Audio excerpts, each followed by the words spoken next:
जय भोलेनाथ। आप सभी का दिन शुभ और मंगलमय हो और आप सभी पर महादेव की कृपा सदा बनी रहे। आज सुनिए फाल्गुन मास महात्म्य में आगे की कथा। श्री सूत जी कहते हैं, आनर्त देश में वेदरथ नामक एक ब्राह्मण थे। उनका जन्म उत्तम कुल में हुआ था। वे स्त्री पुत्र से संपन्न और महान विद्वान थे। उन ब्राह्मण की एक कन्या हुई जिसका नाम उन्होंने शारदा रखा। वह रूप और शुभ लक्षणों से सुशोभित कन्या जब 12 वर्ष की हुई तब उसे पद्मनाभ नामक एक प्रौढ़ ब्राह्मण ने मांगा। पद्मनाभ जी की पत्नी मर गई थी। वे बड़े धनी, शांत और राजा के मित्र थे। पिता ने उनकी याचना भंग होने के भय से अपनी कन्या उन्हें दे दी। दोपहर में विवाह करके पद्मनाभ जी ससुराल में सायंकाल होने पर संध्योपासना करने के लिए एक सरोवर के तट पर गए। वहां विधि पूर्वक संध्योपासना करके जब लौटने लगे तब अंधकार से भरे हुए मार्ग में एक सांप ने उन्हें काट लिया, जिससे उनकी मृत्यु हो गई। विवाह करने के पश्चात सहसा उनकी मृत्यु होने पर भाई बंधु रोने और विलाप करने लगे। सास ससुर और वह कन्या सभी शोक में डूब गए। भाई बंधु मृतक का दाह संस्कार करके अपने अपने घर लौट गए। अब विधवा शारदा पिता के घर में ही रह गई। एक दिन नैध्रुव नाम वाले कोई अंधे मुनि अपने शिष्य का हाथ पकड़े हुए शारदा के घर पर आए। मुनि बहुत वृद्ध हो गए थे। जिस समय वे घर पर पधारे शारदा के भाई उस समय कहीं बाहर गए हुए थे, इसलिए शारदा ही उनके पास आई और इस प्रकार बोली, महाभाग, आपका स्वागत है। इस पीढ़े पर बैठिए। आप मुनिनाथ को मेरा नमस्कार है। आज्ञा दीजिए, मैं आपका कौन सा कार्य करूं? ऐसा कहकर शारदा ने बड़े भक्तिभाव से उन मुनि के पैर धुलवाए और पंखे से हवा करके उन्हें संतुष्ट किया। थके मांदे मुनि को पीढ़े पर बिठाकर उन्हें विधि पूर्वक स्नान कराया और जब वे देव पूजा करके सुखपूर्वक आसन पर बैठे तब उन्हें आदर पूर्वक उत्तम अन्न भोजन कराया। भोजन करके तृप्त होकर जब वे मुनि आनंद से परिपूर्ण हुए तब अंध मुनि ने उस कन्या के लिए उत्तम आशीर्वाद दिया कि भद्रे, तुम पति के साथ विहार करके सर्वगुण संपन्न श्रेष्ठ पुत्र प्राप्त करो और इस संसार में बड़ी भारी कीर्ति पाकर देवताओं के प्रसाद की अधिकारिणी बनो। अंध मुनि के द्वारा कहे हुए इस वचन को सुनकर शारदा बहुत हैरान हुई और हाथ जोड़कर बोली, हे ब्राह्मण, आपका वचन तो सदा सत्य होता है, कभी झूठ नहीं होता, परंतु मुझ अभागिनी के लिए ये कैसे सफल होगा? मैं तो विधवा हूं, आपके इन आशीर्वादों की पात्र भला कैसे हो सकूंगी? तब मुनि बोले, शुभे, मुझ अंधे ने तुझे न देख सकने के कारण तुम्हारे लिए जो कुछ भी कह दिया है अब मैं उसे अवश्य ही सिद्ध करूंगा। बस तुम मेरी आज्ञा का पालन करो। अगर तुम उमा महेश्वर नामक व्रत करोगी तो उसके प्रभाव से शीघ्र ही कल्याण भागिनी हो जाओगी। शारदा ने कहा, ब्राह्मण, आपके बताए हुए दुष्कर व्रत का मैं यत्नपूर्वक पालन करूंगी। मुझे वह व्रत और उसका विधान विस्तार पूर्वक बताइए। तब मुनि कहने लगे, चैत्र अथवा मार्गशीर्ष मास के शुक्ल पक्ष में शुभ दिन को इस व्रत का प्रारंभ करना चाहिए। अष्टमी, चतुर्दशी, अमावस्या अथवा पूर्णिमा को विधि पूर्वक संकल्प करके प्रातःकाल स्नान करें। देवताओं और पितरों का तर्पण करके अपने घर आकर एक सुंदर मंडप बनाए जो चंदोवे आदि से सजा हुआ हो। फिर उसे फल, फूल, पल्लव और बंधनवारों से सजाएं। बीच में 5 प्रकार के रंगों से कमल का चिन्ह अंकित करें। उसके मध्य भाग में धान्य अथवा चावलों की राशि और उसके ऊपर कुशा रखें और उस कुशा के ऊपर जल से भरा हुआ कलश स्थापित करके उसके ऊपर रंगा हुआ वस्त्र रखें। वस्त्र के ऊपर सोने की अथवा मिट्टी की 2 प्रतिमाएं जो भगवान शिव और पार्वती जी की प्रतीक हैं स्थापित करें। इसके बाद भक्ति भाव से अपनी शक्ति के अनुसार विस्तार पूर्वक उनकी पूजा करें। पंचामृत से स्नान कराकर फिर शुद्ध जल से स्नान कराए। एकादश रुद्र मंत्र का जप करके 108 बार नमः शिवाय इस पंचाक्षर मंत्र से अभिमंत्रित करें। फिर सिंहासन पर उन प्रतिमाओं को पधराकर पूजा करें। बुद्धिमान पुरुष स्वयं धुले हुए श्वेत वस्त्र धारण करके शुद्ध आसन पर बैठे। पीठ को अभिमंत्रित करके प्राणायाम करे। फिर भगवान शिव के आगे हाथ जोड़कर इस प्रकार संकल्प पढ़े, मेरे सैकड़ों जन्मों में भी जो भयंकर पाप संचित हुए हैं उन सब का नाश करने के लिए मैं शिवजी की पूजा प्रारंभ करता हूँ। सौभाग्य, विजय, आरोग्य, धर्म और ऐश्वर्य की वृद्धि तथा स्वर्ग और मोक्ष की सिद्धि के लिए मैं शिवजी की पूजा करूंगा। इस प्रकार संकल्प बोलकर मनुष्य एकाग्रता पूर्वक यथा योग्य अंग न्यास करके शिवजी और पार्वती जी का ध्यान करे। अपने हृदय कमल की कर्णिका में जगत के माता पिता शिव पार्वती का ध्यान करके तत्संबंधी मंत्रों का जप करे। फिर दोनों प्रतिमाओं में शिवजी और पार्वती जी का आह्वान करके उनके लिए आसन दे। फिर इस मंत्र से उन्हें अर्घ दे। नमस्ते पार्वतीनाथम त्रैलोक्यवरदर्शभ त्र्यंबकेश महादेव ग्रहणार्घ्यम नमोस्तुते। नमस्ते देव देवेशी प्रपन्न भयहारिणी अंबिके वरदे देवी ग्रहणार्घ्यम शिवप्रिये। अर्थात तीनों लोकों को वर देने वाले देवताओं में सबसे श्रेष्ठ पार्वतीनाथ आपको नमस्कार है। हे त्र्यंबकेश्वर महादेव आपको नमस्कार है। ये अर्घ ग्रहण कीजिए। शरणागतों का भय दूर करने वाली देव देवेश्वरी जगदम्बिके वरदायिनी देवी हे शिवप्रिय आप ये अर्घ स्वीकार कीजिए। इस प्रकार 3 बार कहकर मनुष्य एकाग्रचित्त होकर उन्हें अर्घ दे। फिर विधि पूर्वक गंध पुष्प अक्षत धूप और दीप आदि उपचारों को चढ़ाए। खीर के साथ घी में तैयार किया हुआ नैवेद्य अर्पित करे। इसके बाद मूल मंत्र द्वारा 108 बार हविष्य की आहुति दे। फिर नैवेद्य हटाकर धूप आरती करके तांबूल अर्थात पान अर्पित करे और मन को एकाग्र करके नमस्कार करे। इस प्रकार उपचार से पूजा करके ब्राह्मण दंपत्ति को भोजन कराए। इसी प्रकार शाम की पूजा करके ब्राह्मण की अनुमति लेकर रात में मौन भाव से दूध में तैयार किया हुआ हविष्य भोजन करे। इस प्रकार विद्वान पुरुष 1 वर्ष तक दोनों पक्षों में अर्थात कृष्ण पक्ष और शुक्ल पक्ष में इस व्रत का पालन करता रहे। 1 वर्ष पूरा होने पर व्रत का उद्यापन करे।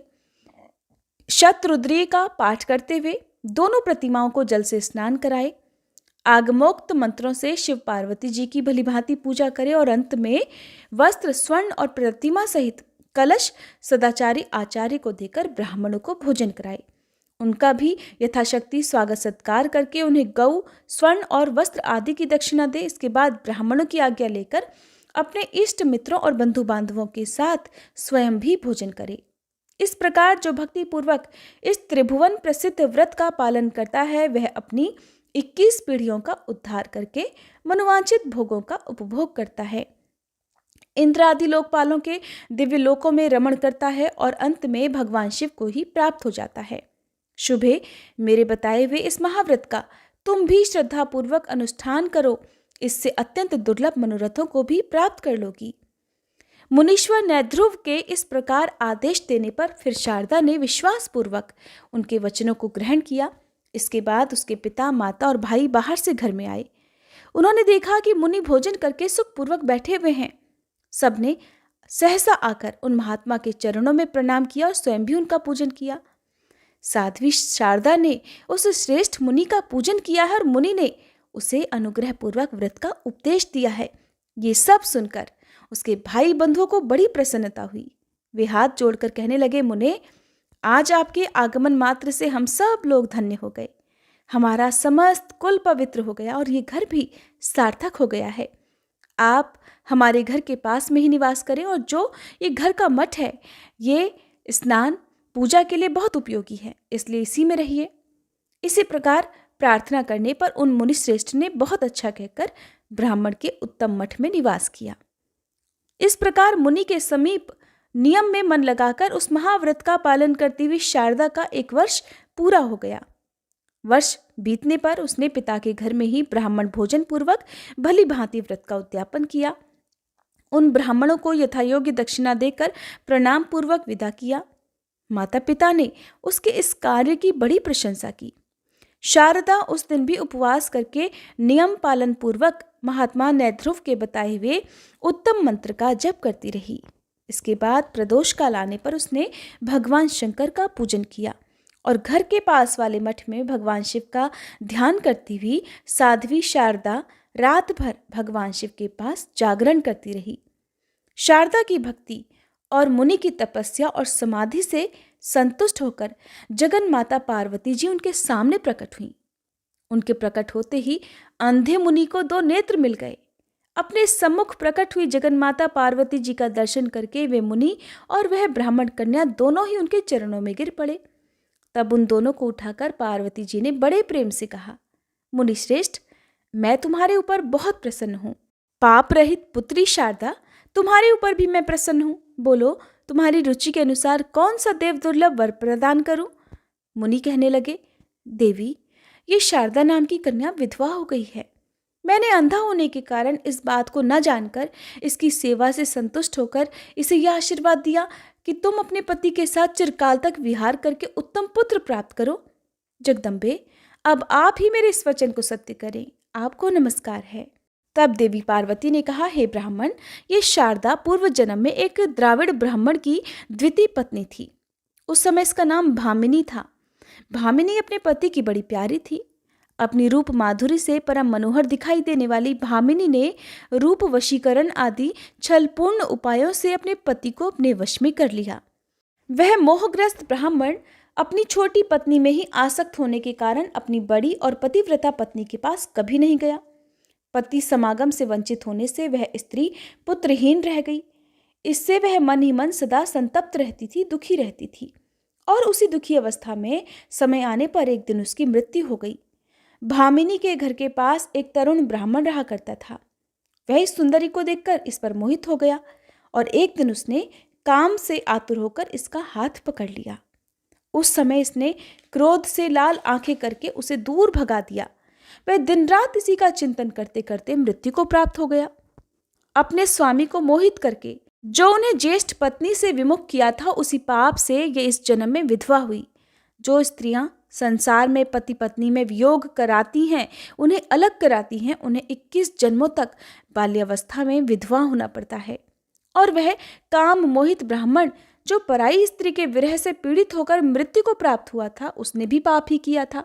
इसलिए इस जन्म में वह इसका पाणी ग्रहण मात्र करके मृत्यु को प्राप्त हो गया। पूर्व जन्म में जो इसका पति था, वो इस समय पांड्य देश में एक श्रेष्ठ ब्राह्मण के रूप में उत्पन्न हुआ है। उसके पास धन संपत्ति, स्त्री और सुख भोग की सामग्री सब कुछ है। ये शारदा अपने उसी पति के साथ प्रत्येक रात्रि में स्वप्नावस्था में समागम करके जागरण काल की अपेक्षा भी श्रेष्ठ रति सुख का अनुभव करे। स्वप्नावस्था में पति समागम से ये कुछ ही समय में वेद वेदांगों के पारंगत विद्वान पुत्र प्राप्त कर लेगी। वे ब्राह्मण देवता भी स्वप्न में अपने साथ चिर समागम से इसके गर्भ से उत्पन्न हुए पुत्र को सदैव देखा करेंगे। महामुने, पूर्व जन्म में इसने मेरी आराधना की है और इसी को वर देने के लिए मैं इस समय प्रकट हुई हूँ।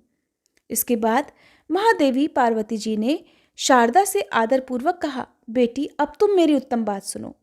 जब कभी भी किसी देश में अपने स्वप्न में देखे हुए पूर्व पति को देखना, तब समझ लेना कि यही मेरे पुरातन पति हैं और वे ब्राह्मण भी तुम्हें देखकर तुम्हें पहचान लेंगे। उस समय तुम दोनों में वार्तालाप होगा।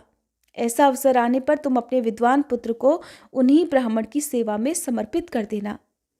उमा महेश्वर व्रत का जो श्रेष्ठ फल है, उसके अर्ध भाग को इस प्रकार उन्हीं के हाथों में सौंप देना और तब से उन्हीं के अधीन होकर रहना। तुम दोनों को स्वप्न मिलन के सिवा कभी भी शारीरिक संग नहीं करना चाहिए। समय आने पर वे श्रेष्ठ ब्राह्मण जब मृत्यु को प्राप्त होंगे, तब उन्हीं के साथ चिता की अग्नि में प्रवेश करके तुम मेरे धाम को प्राप्त हो जाओगी। ऐसा कहकर देवी पार्वती अंतर्ध्यान हो गईं। वह कन्या करुणामयी पार्वती जी का वरदान पाकर बहुत प्रसन्न हुई। रात बीतने पर नए नेत्र पाए हुए धर्मज्ञ मुनि ने उसके माता पिता से एकांत में सारी बात बता दी। इसके बाद वे चले गए। इस प्रकार कुछ समय बीतने पर शारदा ने स्वप्न में पति का समागम प्राप्त किया। देवी पार्वती के वरदान से उसके गर्भ रह गया। उस विधवा को गर्भवती हुई सुनकर सब लोग उसे व्यभिचारिणी कहकर उसे धिक्कारने लगे। उसके मरे हुए पति के जाति भाइयों ने जब ये असह्य बात सुनी, तब वे सब लोग शारदा के पिता के घर आए। गांव के बड़े बूढ़े पंडित भी घर आए।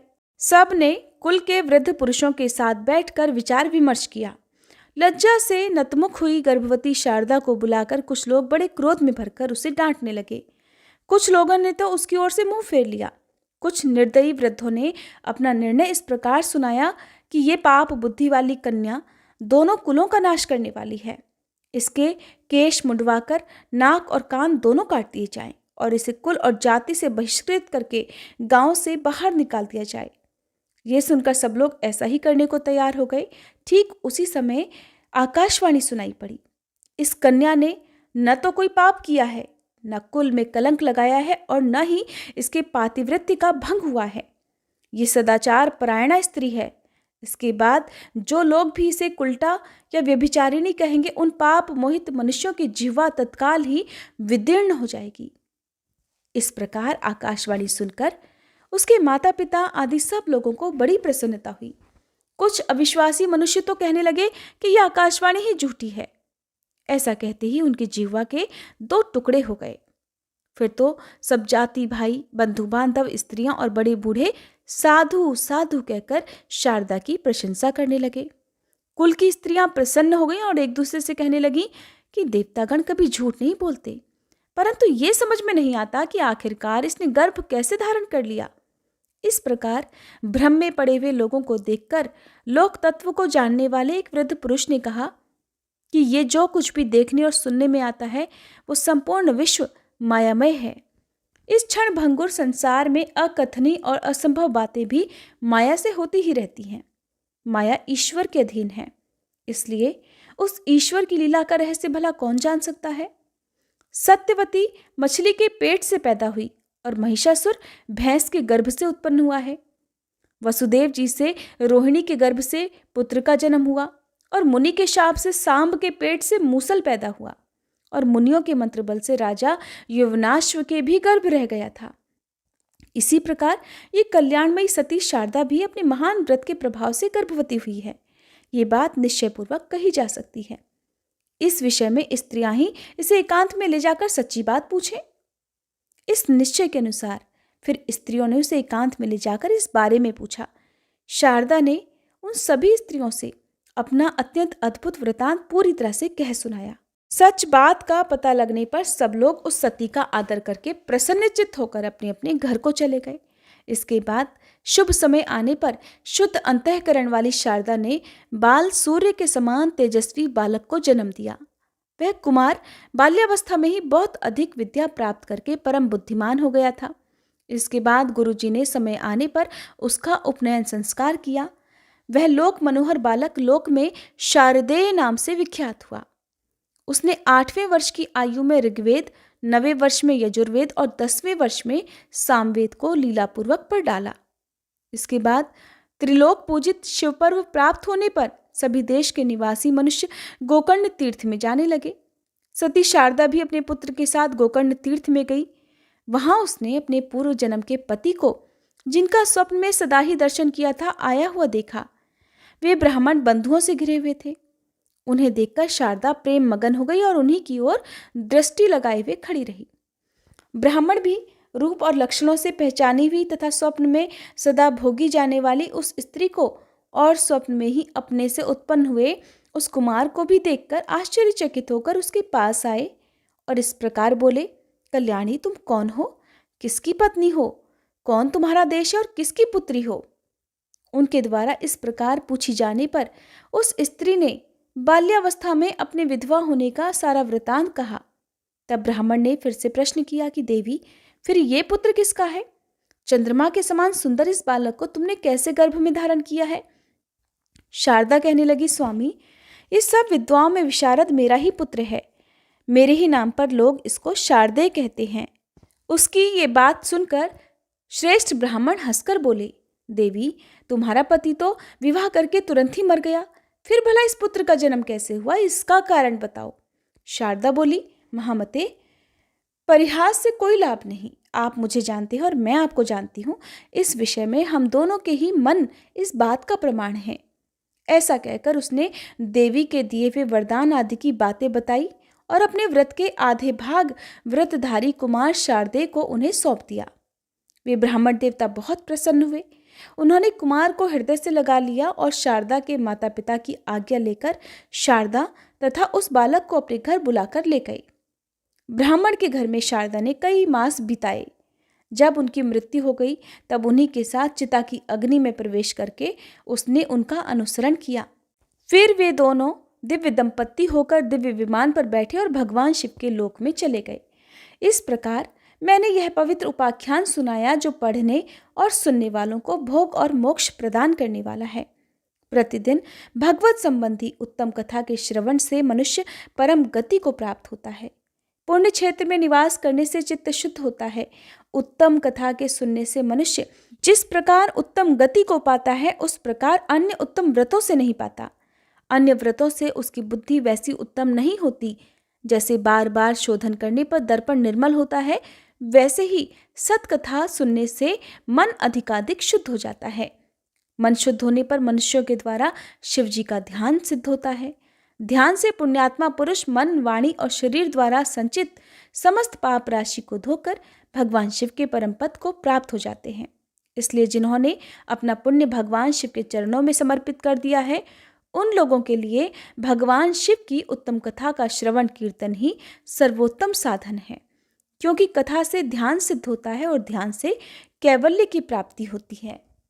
मुनिवरों, आप लोग बड़े ही सौभाग्यशाली हैं। आपका ही जीवन सफल है, क्योंकि आप लोग सदा भगवान शिव के उत्तम कथा अमृत रस का सेवन करते हैं। इस जीव जगत में वस्तुतः उन्हीं का जन्म सफल है जिनका मन सदा भगवान विश्वनाथ जी का ध्यान करता है। वाणी उनके गुण गाती है और दोनों कान उन्हीं की कथाएं सुनते हैं। ऐसे ही लोग इस संसार सागर को पार कर लेते हैं। तरह तरह के गुण भेद जिनके स्वरूप का कभी स्पर्श नहीं करते, जो अपनी महिमा से जगत के बाहर और भीतर एक समान रूप से व्याप्त हैं, जो अपने ही प्रकाश में विहार करते हैं और जो मन वाणी की वृत्तियों से बहुत दूर हैं, मैं उन अनंतानंद घन स्वरूप परम शिव की शरण लेता हूँ। जय भोलेनाथ। आज के अध्याय में बस इतना ही। इसके आगे की कथा आप सभी आने वाले अध्याय में जरूर सुनिएगा।